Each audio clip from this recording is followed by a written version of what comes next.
Bonjour à tous, nous sommes ensemble en chemin vers demain. Je suis ravie de vous retrouver. Aujourd'hui, je vous présente l'arcane numéro 3 du tarot, l'impératrice. C'est une figure maternelle et féminine du tarot, comme la papesse, mais avec une énergie bien différente. Comme vous pouvez le voir, elle est représentée par une femme beaucoup plus jeune, qui est quand même symbolisme de pouvoir. C'est une femme qui règne en maître sur son domaine, sur son royaume. Elle est couronnée, vous voyez, c'est une figure importante du tarot. Elle tient sous son bras droit un aigle royal, symbole de pouvoir, ainsi que dans sa main gauche ce sceptre qui est symbole d'autorité naturelle. L'impératrice est l'archétype de la mère dans le tarot de Marseille. Son rôle est éducatif, elle est là pour donner entre guillemets des ordres et elle entend que ce soit exécuté, que ce soit dans le cadre de la famille. Si elle représente la maman, ça va être le rôle éducatif envers les enfants, c'est-à-dire fais ce que je t'ordonne de faire, range ta chambre, rentre à telle heure, ne contredis pas mes ordres, je donne un ordre et j'entends qu'il soit respecté. Elle a cette autorité qui est aussi représentée là quand on observe la carte par cette pomme d'Adam qui est assez proéminente pour une figure féminine et qui symbolise vraiment une autorité beaucoup plus forte qu'une autre femme que l'on pourrait rencontrer dans les arcanes majeurs du tarot. C'est une autorité qui peut s'apparenter à une autorité masculine par exemple. Bon, je ne dis pas que les femmes ont moins d'autorité que les hommes, hein, pas du tout.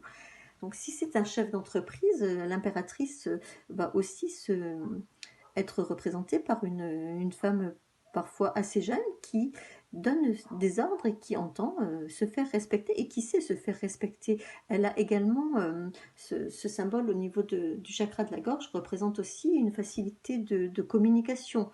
Elle sait parler avec bienveillance, mais elle peut devenir aussi, quand on ne lui obéit pas, elle peut devenir inflexible et intransigeante.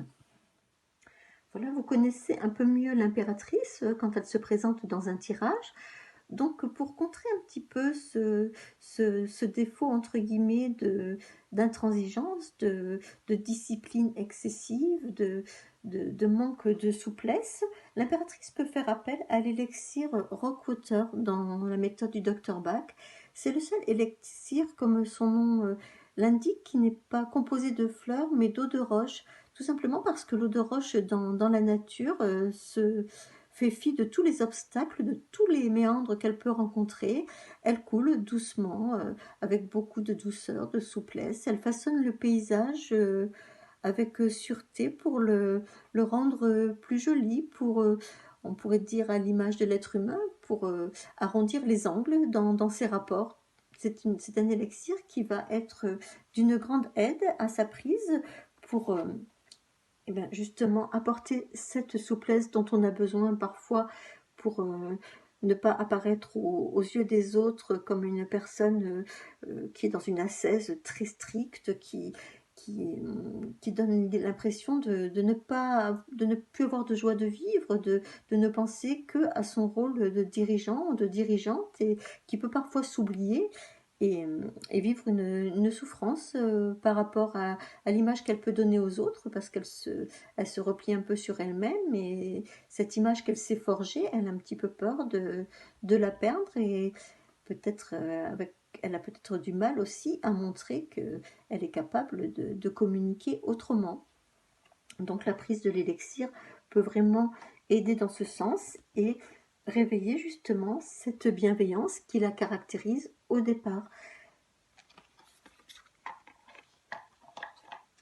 Si le 3 est présent dans votre date de naissance ou dans la date de naissance d'une personne de votre entourage et que vous reconnaissez dans ma description des traits de personnalité, je vous invite à me poser des questions, à noter en commentaire peut-être vos difficultés, ce qui se présente à vous lorsque justement peut-être que l'on vous reproche ce côté intransigeant, ce côté un petit peu rigide, qui n'est pas vraiment votre nature. C'est comme disait le docteur Bach, c'est tout simplement une qualité qui déborde et sa philosophie est merveilleuse dans ce sens parce qu'elle nous ramène plutôt à nos qualités plutôt qu'à ou plutôt que défauts que les autres aiment nous montrer du doigt.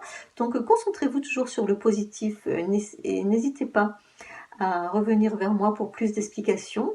Vous avez toujours l'entretien gratuit d'un quart d'heure pour décrypter ensemble votre date de naissance et vous donner une première approche de la méthode que j'utilise en termes de voyance.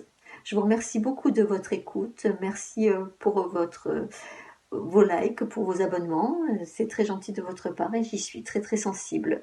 À bientôt, bonne journée.